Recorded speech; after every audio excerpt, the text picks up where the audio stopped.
Happy November, and as always, it's our hope, wish, and prayer that all is well and that everyone is crushing life. Fall is here, so that means temperatures are dropping. So here are a couple of quick tips to help you out. Always check the glass temperature to make sure you get between 70 and 100 degrees. If the glass isn't within the recommended temperature range, use the defroster to gradually warm the glass, or use my preferred method, which is to use a blow dryer. But remember to start out on a low heat. Check for moisture, and if it's present, remove it with a moisture evaporator. Stay warm, so layer up, but when possible, try to do repairs indoors.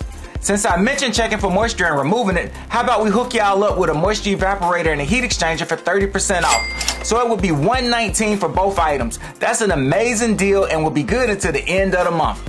Now let me leave you with a little inspiration and motivation so you can crush the rest of the month.